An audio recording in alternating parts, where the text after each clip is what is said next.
All right, everybody, welcome to the Digital Influence Show this morning. We are recording this live on Friday, June 10th, and hopefully our live audience from LinkedIn and Twitter and Facebook and YouTube and wherever else it's going. Welcome, everybody, and our recorded audience on the YouTube channel and on podcast. Welcome to the Digital Influence Show. Hey, today we took a little bit of a break from going in just to the one topic, one interview. But we are having a topic today around what's new, what's thriving, what's different, what should people know, and what should people be talking about when it comes to social media and digital influence. And I have Tom Burton and Susan Berger with me. Susan, would you please introduce yourself and let everyone know a little bit about Socially Susan?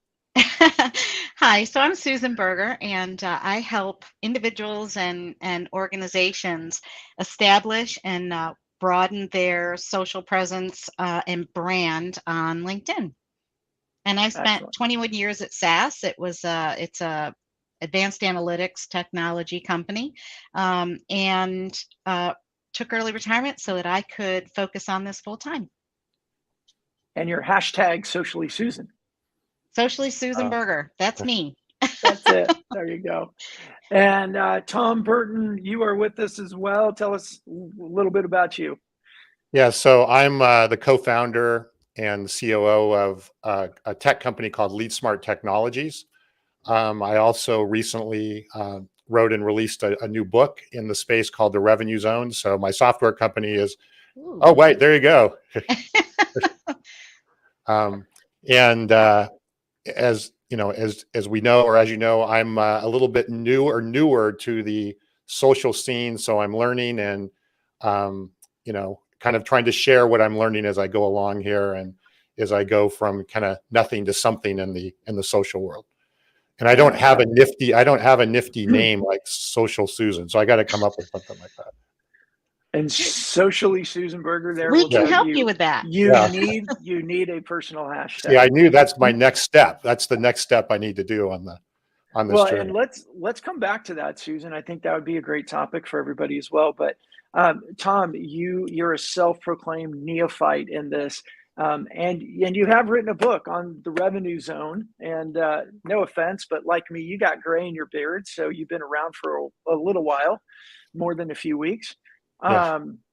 What I love about your story and why I was so glad to have you join us today is you've been in sales a long time. You've been building companies. You've done sales in a variety of different ways over a 25-year plus career. And now you're moving into digital, and you have been coming up with a lot of these ahas.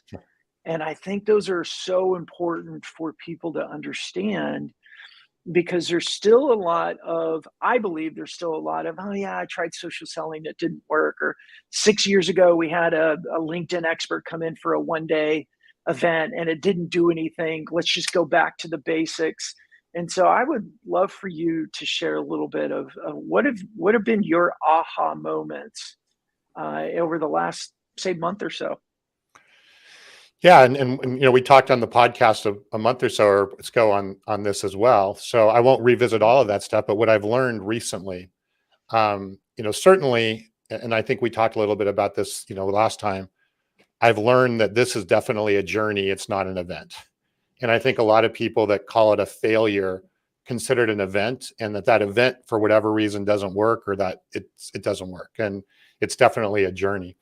My biggest takeaway over the last month in my journey, and this journey has been going on for me about 6 months. So I'm about 6 months into this since the beginning of the year, is how important it is to have an objective and a goal of what you're trying to accomplish with your digital influence, with your social selling strategy, all of that kind of stuff. I know when I started out, it was a bit of a spray and pray, right? Let's, kind of see what happens here and what kind of results I can get and what kind of reach and influence, so to speak, you can create. And I don't think there's actually anything wrong with that in the early stages, because it helps you get your sea legs, if you will, on the whole thing here. But as you move along, and as right, this does take time. It takes energy. It takes attention. So you want that to be kind of, channeled into something that's actually going to achieve what you want to achieve. And that goal and objective is really kind of hit me over the head over the last month. Is like, okay, I got to really hone in on that goal and objective. And then my plan has to align to that. So that's my biggest takeaway from the last 30 days. Yeah. And that have a plan, I think leads to, I had a message from somebody this morning in Slack on one of my, sales network communities. And I was asking questions about people's perception of social for booking meetings. And I got a pretty long, good answer. And it was basically, number one, it was social is a long-term solution. This was their perception. Number two is they weren't actually doing it, even though they thought it was a good idea. Number three was the higher up the AEs, people that have been more longer in their careers are the ones that are doing it and having success.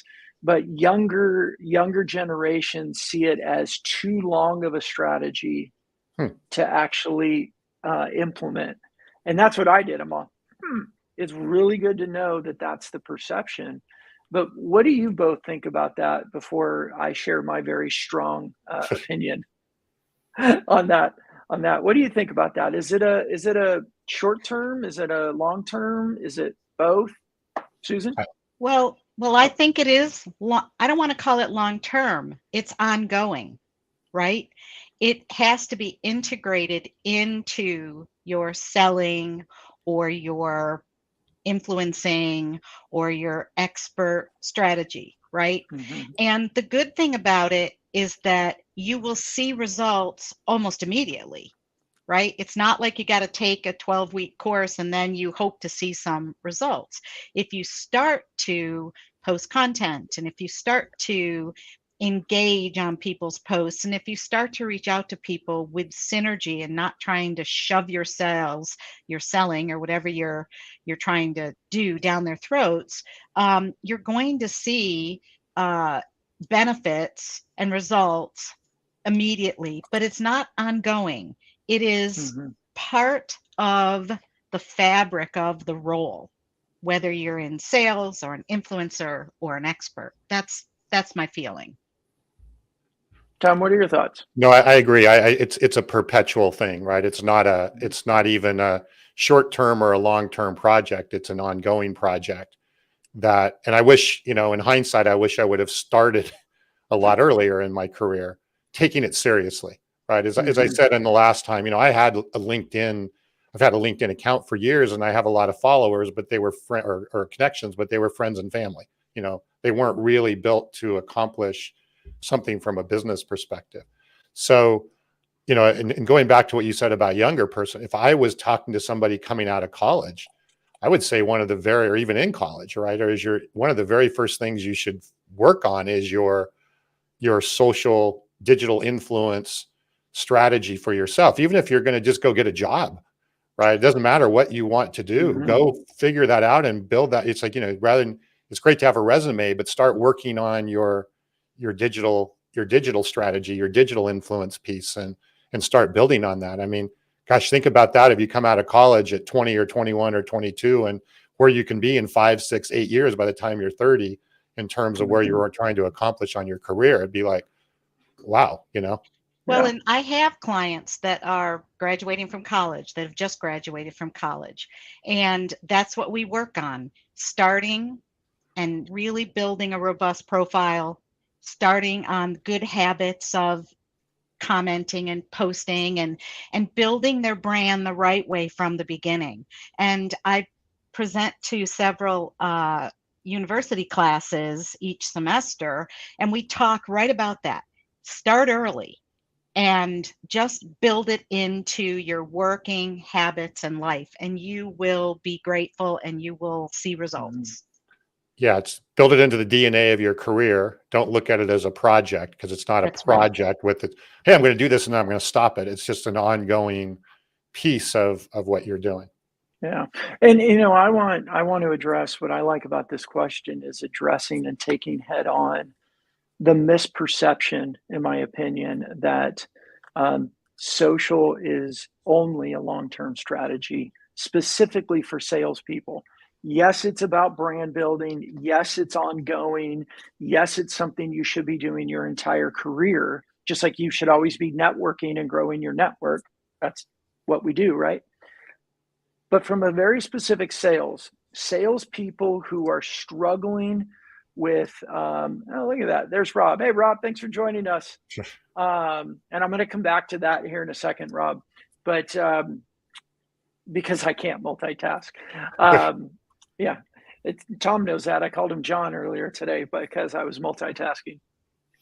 But from a sales perspective, salespeople who are under the gun for knocking out their activities, for hitting their weekly numbers, hitting their monthly numbers, closing the right amount of deals, booking the right amount of meetings, they immediately think this is something they'll do later because it doesn't help them right now. And for me, that is a complete misperception of social.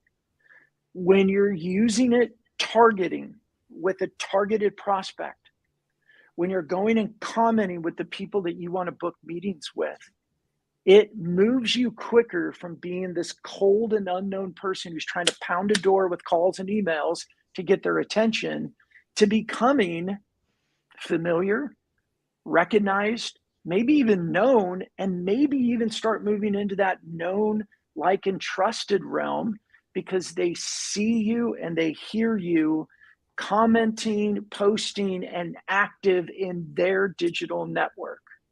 I think that gets lost way too often with people when they think of social as just being a long-term strategy. What do you guys think? Yeah, I agree. Even going back to my book, The Revenue Zone, right? What I talk about is to be in the revenue zone, you have two jobs, right? You have two jobs as a sales or a marketing professional, is to create demand for your product or service and build trust, right? If you can create demand and you can build trust, and you have prospects that are in the revenue zone that are serious, will seriously consider spending money with your business. Yeah. If I'm a salesperson, what other job do I have other than to create demand and build trust and get my prospects into that revenue zone that I just talked about? What easier way, honestly, is there to do that than using social? It's like, it's hard. I mean, it's hard to create demand, and it's hard to build trust, especially with all the noise. So let your social in your profile and your online presence help you, give you a tailwind for that, right? Give you a spotlight on those things and give you a head start. And so to me, it's like, why work harder than I have to, Right. to accomplish to getting those people there. Yeah. Yeah. And for my part, I think it's time, right? Time is finite. Resources are finite. So LinkedIn is a tool, right? It's a tool. You learn how to use the feature function if you have regular LinkedIn or Sales Navigator, which is the paid part, right?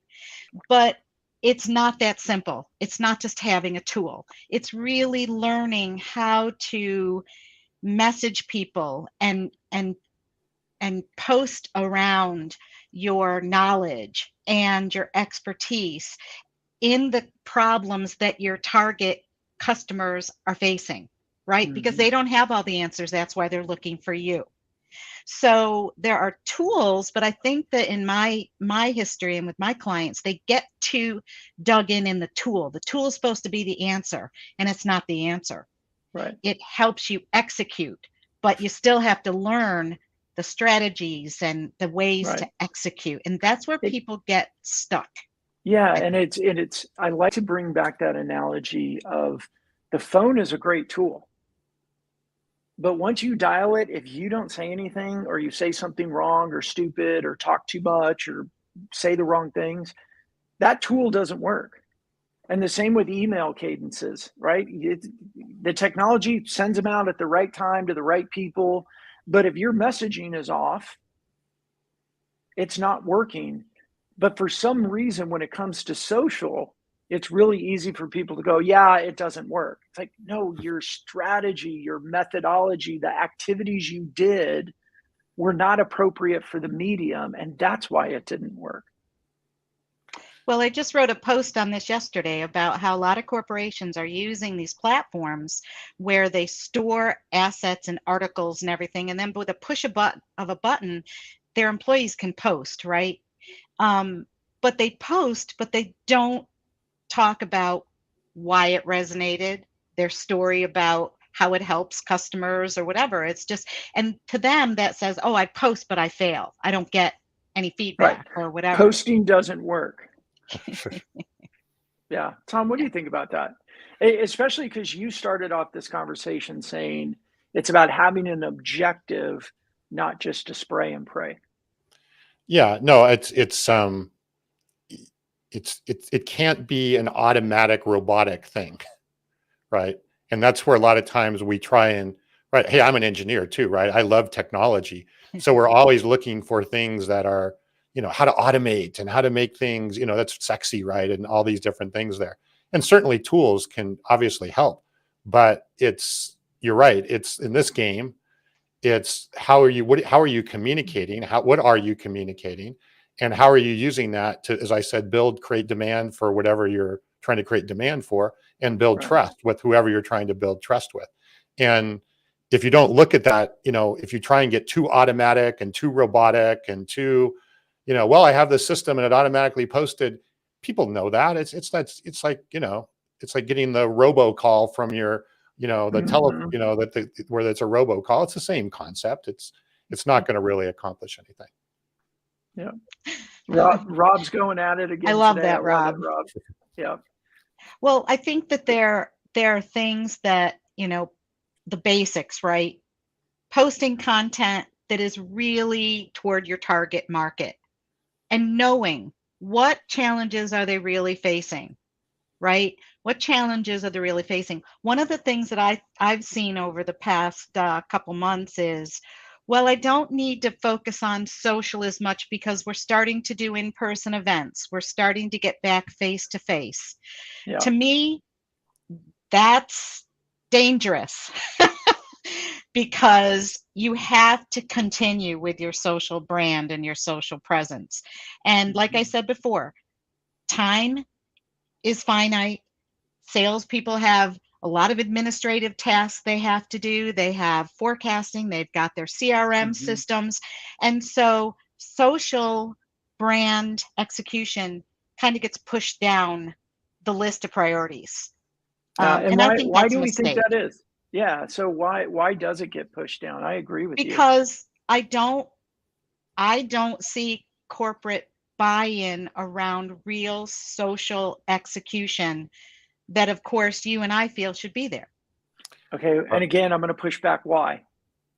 Well, I'll add something to that because you said something really interesting, Susan, about the in-person events. And when you said that, what that triggered for me is what they're confusing is lead generation and social influence, right? Where people get excited about events is, okay, that has always been a lead generation channel for me.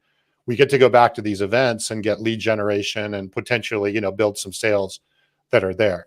This is, and don't get me started on lead generation in general. We can have a whole nother topic about that. But this is not about lead generation like, hey, I got 10 more names or 20 more names in my pipeline. This is about what I said earlier about how to, whatever leads or network that you have, however you get them, how are you building demand and building trust with those people that are there? So whether, in fact, if I'm going to events, I would say this is even more important to get mileage out of the events. It's even more important than to some of the other marketing activities. It's certainly not the alternative or the either or. And tell why. Why do you say that? And I'm baiting you here to explain it, but why? Why do you say that the social is even more important when you're going to live events? Well, again, you are meeting people at live events, right? You are, meeting new people. You are getting leads, if you want to call it that. What's the very first thing that, what do you do when you go to an event? You go to an event, you get the list of quote unquote leads from your booth. And then what do? You send thank you emails. Hey, great to meet you at the booth or whatever. Well, if the person takes the time to, open your email or even scan your business card or whatever, what's the first thing they're going to do? They're going to check you out, right? Who is this person? What's the company? What do they do? How does this, is this somebody who I want to work with, or do I want to continue to have a conversation with, or whatever the case may be, right? I mean, the biggest issue with shows in particular is how do you keep that momentum going from the booth out once you leave the show? I mean, I always call it like show euphoria, right? Everybody is interested at the show, and then you leave and they never hear from them again.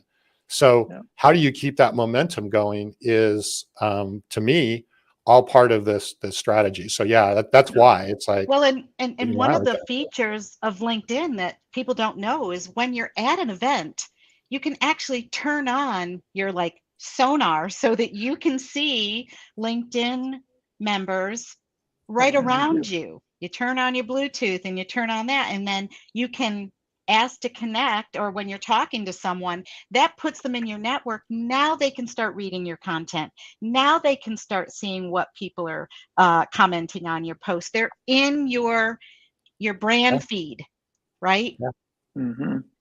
Yeah, and I'm gonna take a little time out here to pull in some of the people that are commenting on it.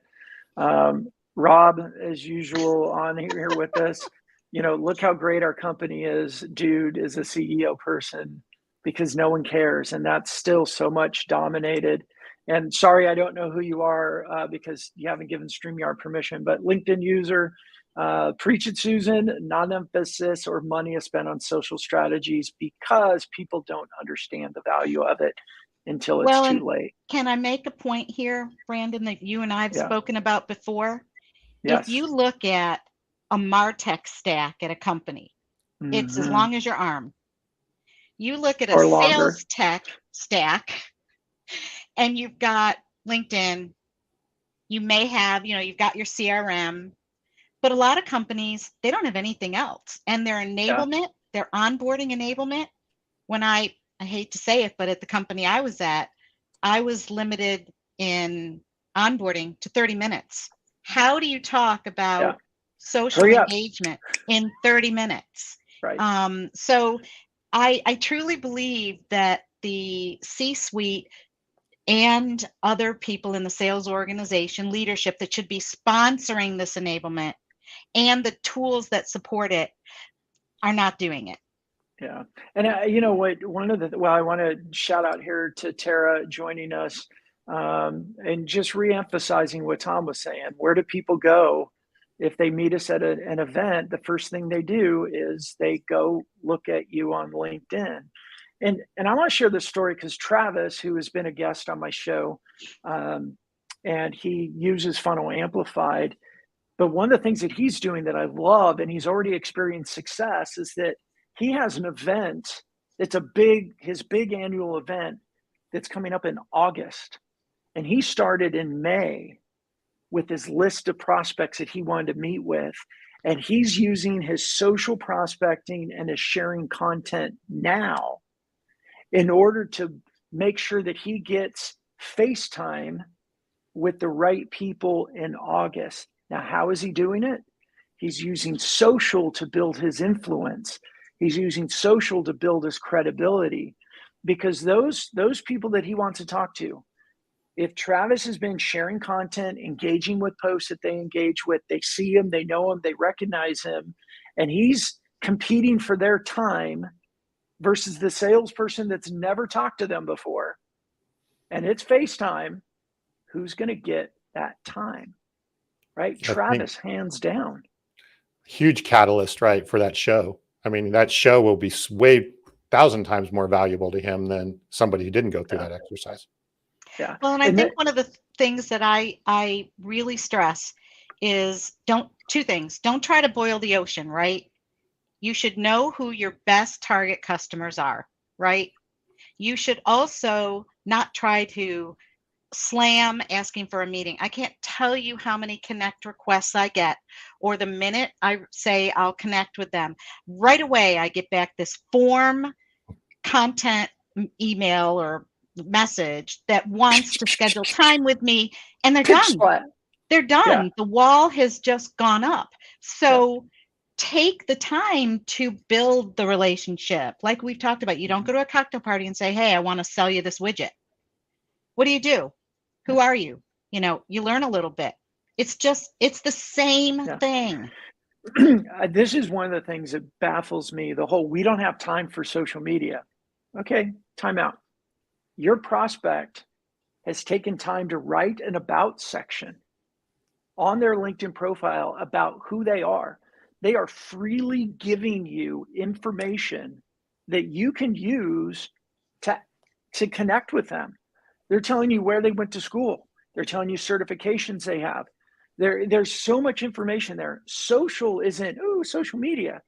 Social is researching so that you could prospect better and connect with more people. If you just slow down, you move faster. Take the time.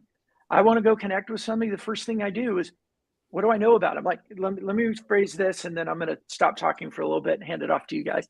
But in pre-internet days, when we had somebody we wanted to meet, what did we do? And we still do it now. But we'd find out of our connections who knew them, right? And then we'd start to find out about them. Do they like golf? Do they like bourbon? Do they like cigars? What do they do? We were trying to find ways that we could find commonality so that we could reach out to them with something in common. And it took a lot of time and effort. And now people just put it on the internet for us. Yeah. That's the totally. value of social. Yeah. And you have way more data or insights, maybe not just data, but insights than you've ever had before. So, use it right to the best of your ability. And again, I think that comes back to the plan that I said earlier, knowing the goal, because when you look at that data, you can start to establish, okay, is this, because I don't want to bother you if you're not a right connection for me. Right. Mm-hmm. Nor and vice versa. Right. Neither of us want to waste our time if we're not a good fit, so it becomes even a qualification tool as well. I think you have a somewhat unique perspective. I think there's an audience of people that have that perspective. Like, I don't want to waste your time. I want to pre-qualify. But I believe there's a lot of people that have more sales focus that are just spray and pray and don't really care. They're just hoping something, one of the hooks they throw out is going to get a nibble. Yeah. Well, that, as I said, don't get me started on lead generation again. It's like, right. Because, that's one of the reasons that, in my opinion, sales can be so hard, right? Sales is not an easy job, or marketing is not an easy job either. But I think we make it harder than it has to be by doing some of the things that you're just talking about, which is spray and pray. Well, I hope somebody responds, even though they're really not at all a candidate for what it is that I do or my company does, or whatever the case may be. Now, they may be somebody you want to know because of a influencer, or there could be another reason for you wanting to know them, and that's totally fine. But if you're looking at it through your sales lens and your revenue lens, you have to look at that from, okay, what's the right people to be going after? Yeah. And again, we get back to the tool, right? And Rob, Rob's not a fan of LinkedIn from the comments per se, but again, the clients I help, it's okay, let's create efficiencies because your time is precious. So let's create saved searches that use all those powerful filters to target down to the right people, right? Let's set up some message cadences that talk about synergy when you go to connect. You're already going to their posts and liking and commenting so they get a taste of you. Now, when you reach out, let's start, I always say, reach out with synergy where we have similar interests and business interests in this. The second thing is just thank them for connecting if they do. And the third thing is let's start to educate them very gently around the value that you can bring to them, right? So their resistance, because you're not actively asking for time on their calendar, you're not slamming yourself down your throat, but you're talking about commonality, interest, and then you start educating them on your value. That's how I work with my clients, but using the tool to make efficiencies, getting basic template cadences that you can customize per the person or per the persona, And how do you create those efficiencies so that you can integrate those activities and execute right into your calendar, your content, everything? And that's, I think, the way to overcome some of the fear in asking people to really build in social engagement into their selling and their roles. Tom, what do you think about that as a Well, resident neophyte? yeah, as a resident, we were just talking about phone call, or, the typical message, hey, can I have a 15-minute discovery call, right? That you get as soon as you get the connection. Another thing I've learned, it's not that I didn't know this, but I think it's been reinforced by some of the stuff I've learned on social. I personally don't want a call. I want a conversation or a communication with a qualified, or qualified prospect or opportunity, right? I would love to have a conversation with somebody who is really interested in what we do, like whether it's our software or the service or whatever it is, because I know I can have a meaningful conversation with them. And whether they buy from me or not, I've helped them, and they may refer me somewhere down the line or whatever. So I've actually built a true connection. I don't want a phone call that is not with a qualified prospect or a qualified situation, because I have to prepare for that phone call, right? And a lot of times, and I see this often, not only do you do the phone call, which takes amount of time, but then you kind of know at the end of the phone call they're not really all that qualified, but you continue the process, right? And then you end up, well, I got to follow up, and then I've got to send more information, and you now start spending a whole lot of time on something that's not likely going to yield a result. So it's really, I think changing the mindset of, oh, I got a phone call. No, change the mindset as I have an opportunity to have a conversation with Right. somebody who is really potentially qualified of how I can help them. That's the win. The win is not the phone call. And again, that goes back to the sort of Right. lead generation thing. Well, I got a name. I got a this, I got a that. Okay. That's actually, that can end up drowning you, and you're really not going to get a result. So yeah, That's very, boiling the ocean, Tom. That's trying yeah. to boil the ocean. Right. Yeah. I mean, would you rather have 10 calls a day, or would you rather have 3 qualified communications a day? Right. Yeah. I mean, if you just look at it that way, because any communication or call you have, if it's with the right person, there is going to be follow-up. There's going to be other things, other work for you that's going to be required to continue that down the road. So you have to budget that into your time and whatever. But they also might start reading your posts that are going Sure. to have even more valuable content, how to help them. Sure. So, I always tell my clients, you don't want to be a one-hit wonder. You want to be in it for the long term and show your value and your expertise. And one thing I'll say, it's not just salespeople. I think every corporation should have people that are socially active in every department, because people want to work with smart people. And you have smart people in finance, you have smart people in education, you have smart people everywhere. Why not have them be amplifying your brand in a positive way, and viewers seeing that you have really smart people all across your organization? And I would push it. It's not even just the smart factor, right? Let's take this practical for companies. If you're in a C-suite and you're a business owner, how much money do you spend by different people on your team getting on planes, going to clients, taking them out to dinner, doing the wine and dine, or doing your annual event where you bring clients in and all that? Why do we do all that? To solidify relationships, right? What if you could do that simultaneously in a social manner where, as Susan was saying, you have people in every department that are authentically sharing information online. And it's not just, let me tell you about our company. In fact, let's not do much of that.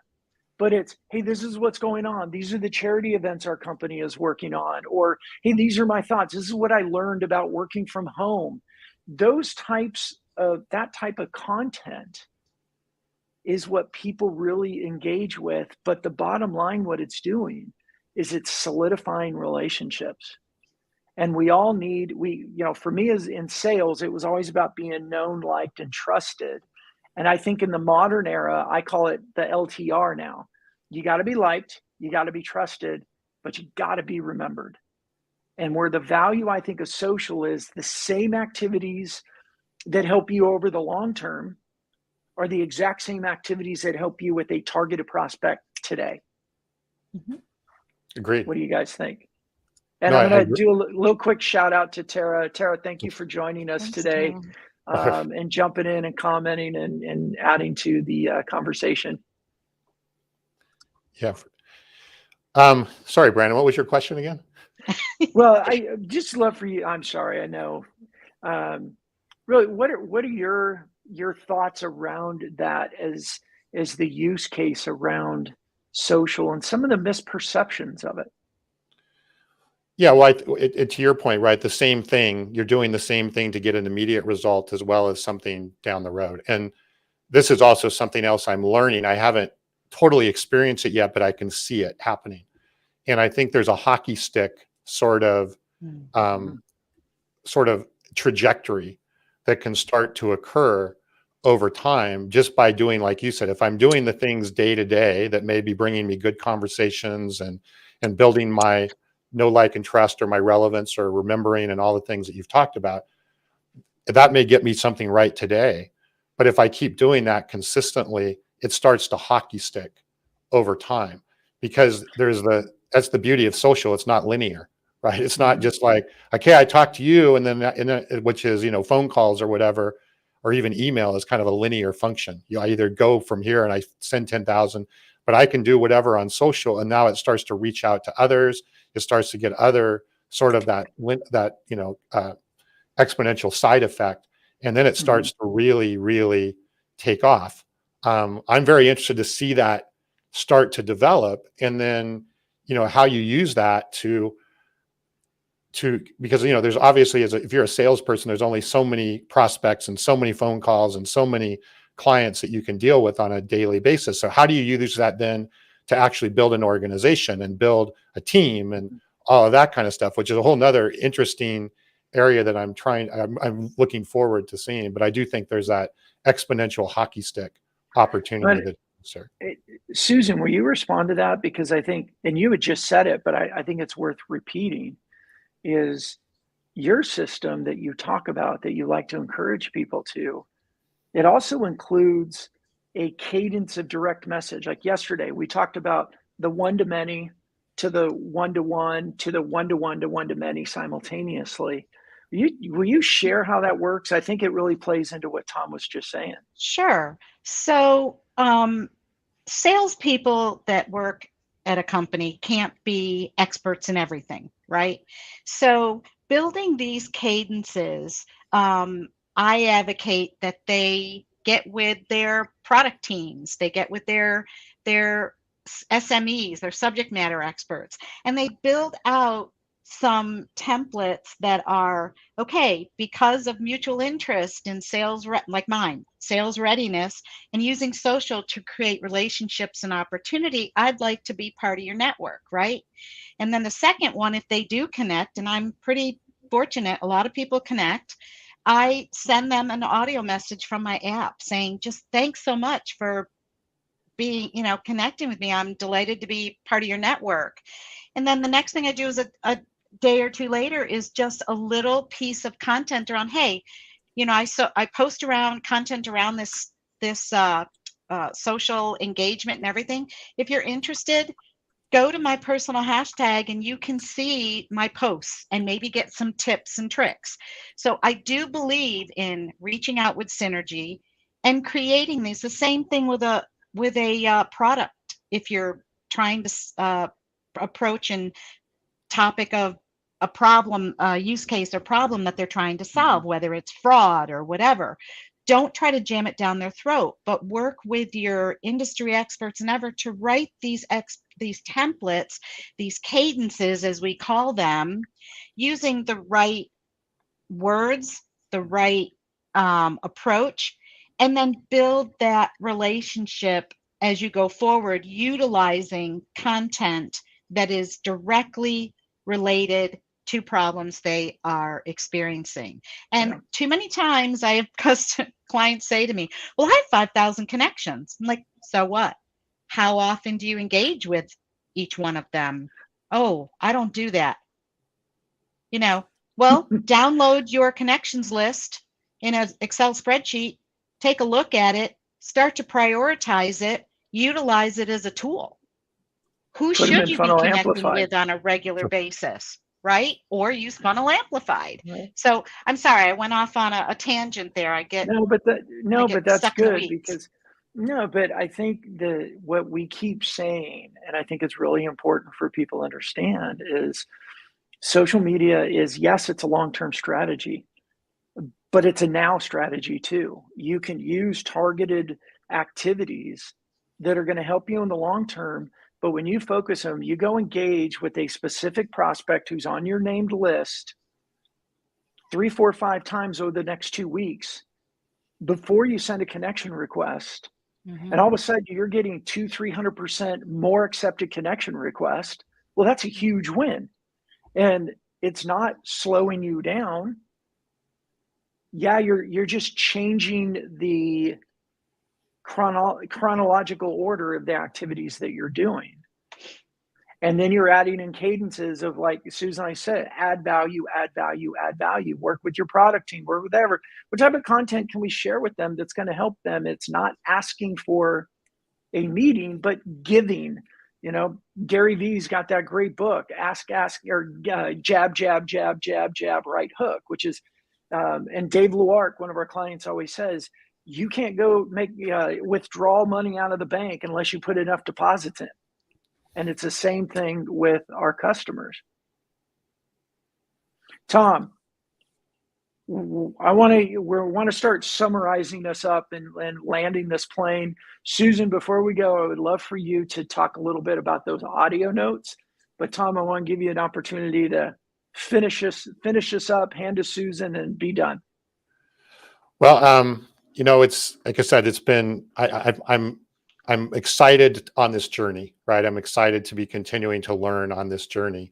And I feel like I'm an interesting case study because I have, almost 30 years in business. I've been in sales, marketing, run businesses, and so forth.